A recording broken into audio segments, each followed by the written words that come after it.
Minda Wilson with Urgent Care. I'm really excited today to welcome my guest, Rich Sagall from Needy Meds. They do amazing work helping to bring affordable health care to people who really need it. So, Rich, welcome to the show. Well, thank you very much for having me. So, can you tell me about how you started Needy Meds and what was the inspiration? Sure. I started it along with a medical social worker friend of mine back in 1997. At the time, I was doing family medicine in Bangor, Maine, and I just taught myself how to design and code websites. She was telling me about the pharmaceutical patient assistance programs. These are the programs supported by pharma manufacturers that give away billions of dollars worth of medications to people who can't afford them. We decided this would be an interesting project where I could use my new web skills and her information. So we put together a website, and that's how it got started 22 years ago. Wow. And since then, you've helped people save hundreds of millions of dollars in costs. Correct. Our website is visited by 10 to 15,000 people a day, and our helpline, our toll-free helpline, gets anywhere between 4,000 to 6,000 calls a month. And we're helping people find programs that will assist them. So it's important to remember we do not provide the assistance. We provide the connection to the programs that provide the assistance. Right. So you're a resource helping people help themselves. Right. I like to say we're like the Yellow Pages for those of us who are old enough to remember the Yellow Pages. We have all the information, and then people get to use it themselves. So a lot of people now are losing their jobs. And one of the things that you've been very helpful in is how to get free or discounted medicine if you've lost your job. Can you tell me a little bit about that? Sure. There are many pathways, many options. One, as I mentioned earlier, the pharmaceutical patient assistance programs. These are programs that are funded by the pharma manufacturers and help people who are uninsured or underinsured get their medications at no cost. There are eligibility requirements for all of these programs based upon income, insurance status, diagnosis, etc. But they help millions of people get billions of dollars worth of medications for free. These are mostly the name brand drugs. So that's one of the common ways that people can get assistance. So, and then there are other ways to get assistance as well, right? Correct. We have information on what are called Copay Cards. These are the cards that help people with the copays if their insurance does cover the medication. We list all of those. There are many programs that will help with based upon the diagnosis, and we list thousands of those. There are also some nonprofit pharmacies that we work with. One of them is called RX Outreach, which sells generics at a very reasonable price to people who meet certain eligibility requirements. So those are the basic ways that we have to help people. And then they can sign up for these things and get assistance on their prescription drug price. Now, what about people with COVID? They have the ability to get drugs as well that are supported or subsidized. Is that correct? There are many programs that help people specifically who are suffering because of COVID, whether it's health-wise or just financially.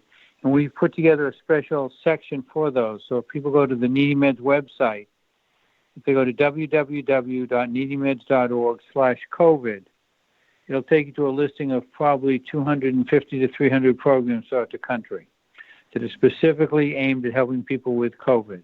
But many of the regular programs that we list will also help people with COVID. So there are some extra programs that are available for people who are suffering from COVID to help them get any medications they need. And do they have to have a specific diagnosis to participate in those programs? Or is it if they have COVID-like symptoms and aren't available to access testing, can they get help from that? The programs, some of them are specific to COVID medications. Some of them are general. We do not list any programs that help with the cost of testing because they just come and go so quickly. But the programs that help people with medications, and if they're having trouble paying for the meds because of the COVID and loss of insurance or loss of income, then these programs might help kick in and tide them over. Interesting. So what about people who are on, so these are mostly prescription medications, I understand. So what about people that are taking medications that maybe in the nutraceutical category, or maybe an off-label use of something where they might not have the same, their insurance company might not support the use of that drug for the purpose that they're taking it. Can they still get help from your services? Well, they can look things up. We don't cover any nutraceuticals because there's only prescription medications. So that would leave those out. In terms of off-label use, it would depend upon the program. It's difficult to draw too many generalities because the programs are all so different. Mm. And except for requiring a prescription, because these programs help with prescription medications, they all vary quite a bit.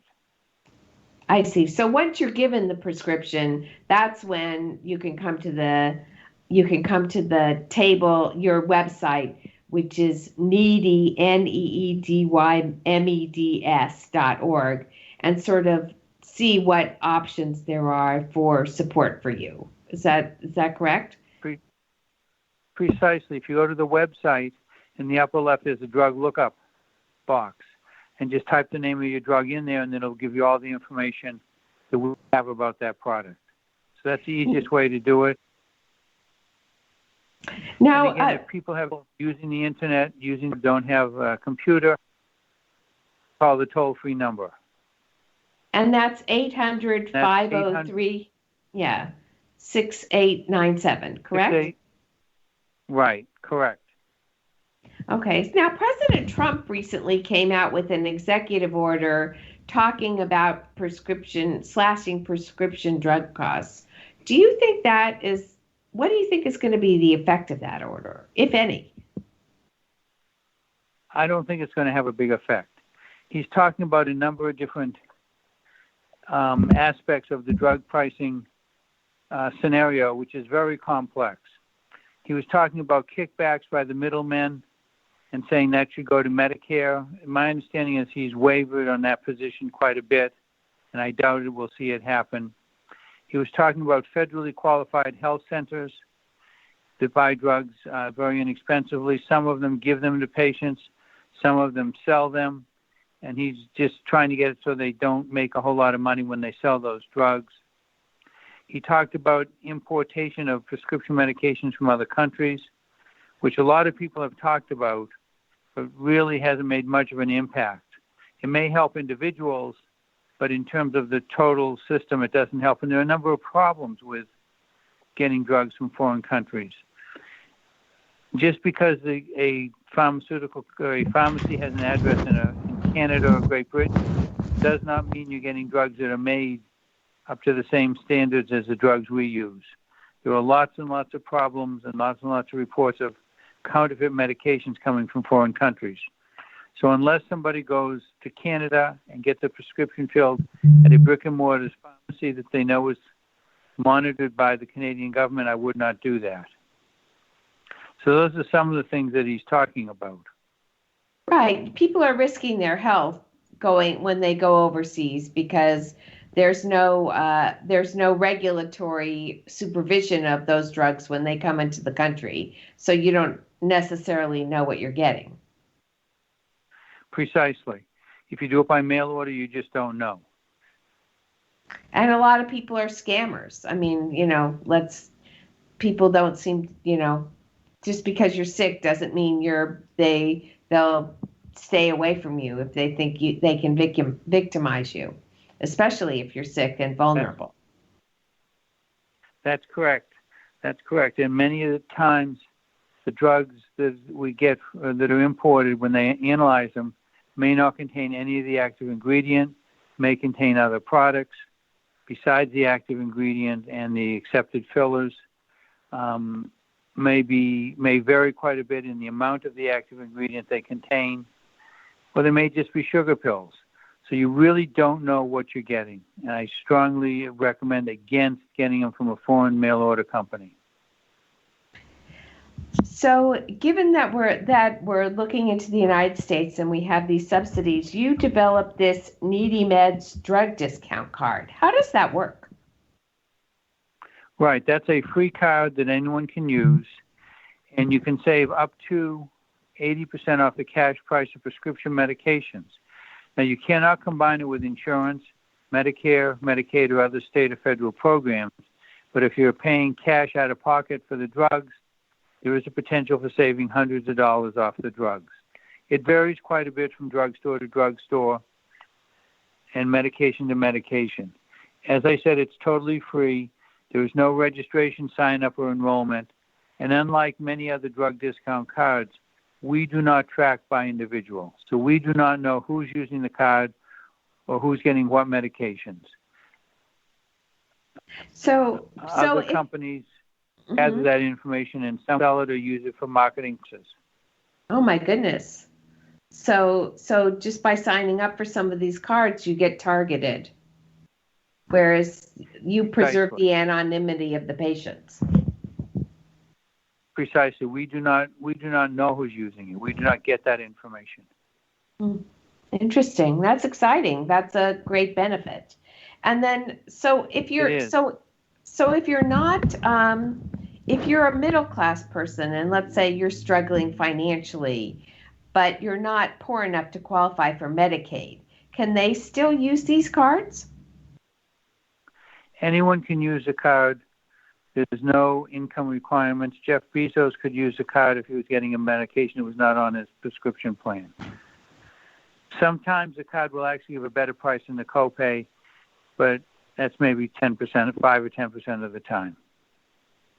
But if somebody doesn't have access to insurance, this is a great benefit for them. Right. It doesn't replace insurance, of course, but it's a great benefit, and people can download a card right from the website.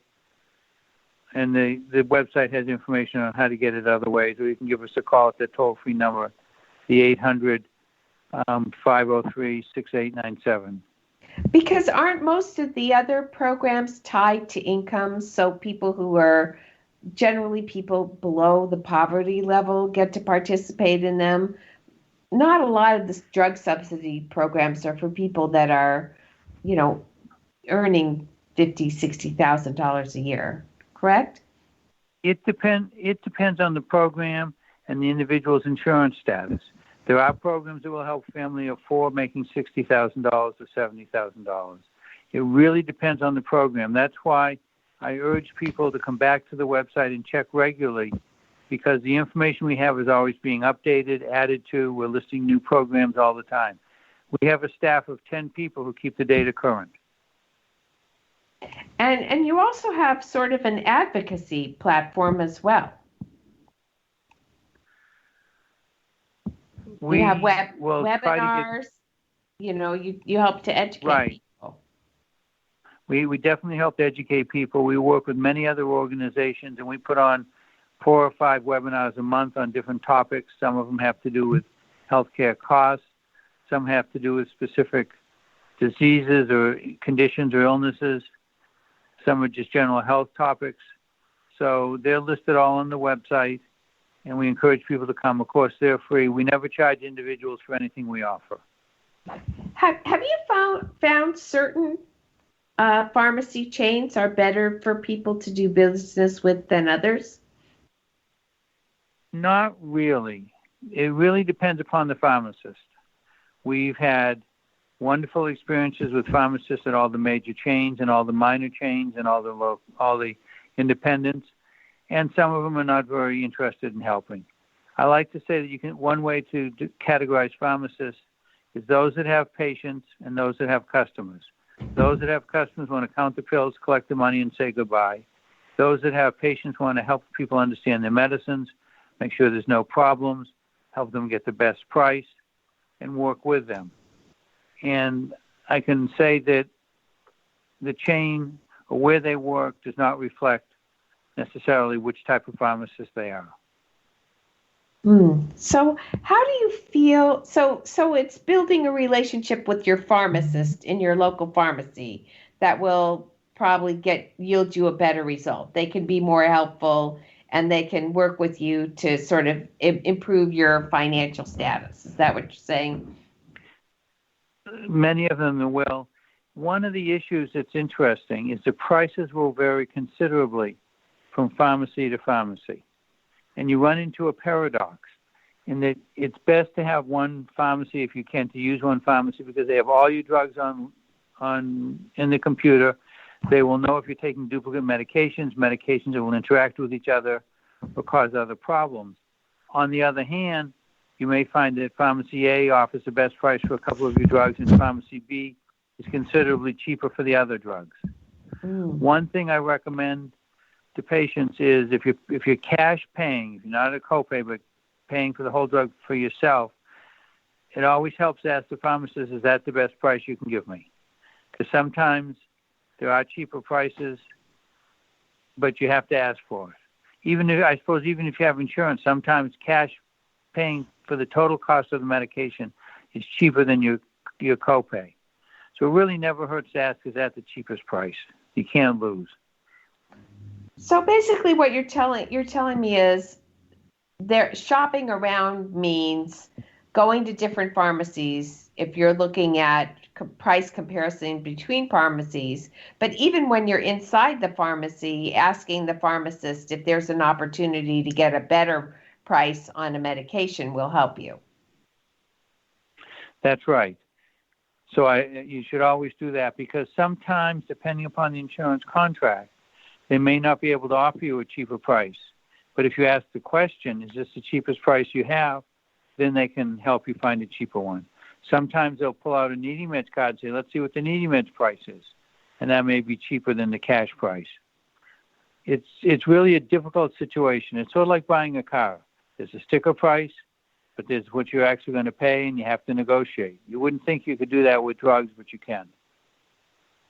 Wow, that's great information to know. And all drugs can be negotiated even if you have insurance already, because you don't necessarily benefit by paying the insured price. You may sometimes do better with a card or just a simple cash pay. Exactly. Not all the time, but sometimes. Everything is conditional. I hate to say it depends, but it does depend on the medication, on the pharmacy, on the pharmacist. Do you see any hope for drug prices being controlled and drug prices being made more affordable in the future? I would like to think so. I'd like to say that the ultimate goal of Needy Meds is to go out of business for lack of need, but I don't see it happening in my lifetime. And if people need services other than medications, do you refer to, is there a list of services that they can look up to see to check out, to see if they can get help with their medical needs as well? Yes, we have a list of about 18,000 free low-cost sliding scale clinics throughout the country. So we have that information. We have a list of free low-cost sliding scale dental clinics, those that offer mental health services, those that offer addiction services. We have data on organizations that help with medical transportation, so if you need a ride to the hospital. We have organizations that help with medically necessary housing. So, for example, if somebody had to travel from Maine to Boston for their child to get treatment, there are places where they could stay at no cost or very low cost. So we try to have information on every sort of program we can think of that might help somebody financially. We have the diagnosis-based assistance programs. These are the programs that help based upon diagnosis. They may help with medication. They may help with living expenses, travel expenses, all sorts of different things. There are programs, for example, that help with wigs for people who have chemo and lose their hair. There's all sorts of programs, thousands of them on the website. And so people don't realize that you're a partner in their health journey, helping them save money throughout a process, that they're going through if they're sick. Right, and that's the biggest obstacle we face is people don't know we exist. And when they learn about us, they say, yeah, sure, it's all free, huh? What's the catch? And there is no catch. We don't ask for any money. We take donations because we're a nonprofit. We don't ask for any money. Everything is free. We don't have special categories where people get extra service if they pay. It's all the same for everybody. That's amazing. So people are interested in supporting your efforts and donating money to Needy Meds. How can they reach out to you? Right on the website, there's donate buttons. And that, again, the website is www.needymeds, needymeds.org. If they want to help you by providing research or sharing free programs that they've discovered with you, how do they do that? Well, if they find programs we don't list, and I'm sure there's still many out there despite my team's best effort, they can let us know. On every page is it's just info@needymeds.org, and send us an email. If they want to help spread the word, we do have a volunteer program. And again, they can just go to the website and look under advocates, and there's information about the volunteers. And we do have people who volunteer throughout the country that will give talks about Needy Meds. It's an amazing program. And if people want to take advantage of it, again, go to the website, which is www.needymeds.org, and that's NEEDY, Needy Meds, MEDS. Or they can call the toll-free number, which is 800-503-6897, and one of our counselors will be glad to help them find the programs and give them phone numbers and contact information.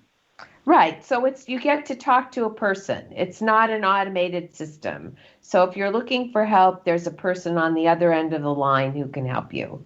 And it's a great service. That's correct. That's correct. I tell my staff I want a caller's experience to be of the quality that you expect when you call somebody. It's amazing service. Dr. Rich, thank you very much for coming on our show, and we look forward to having you again. This is Minda Wilson for Urgent Care.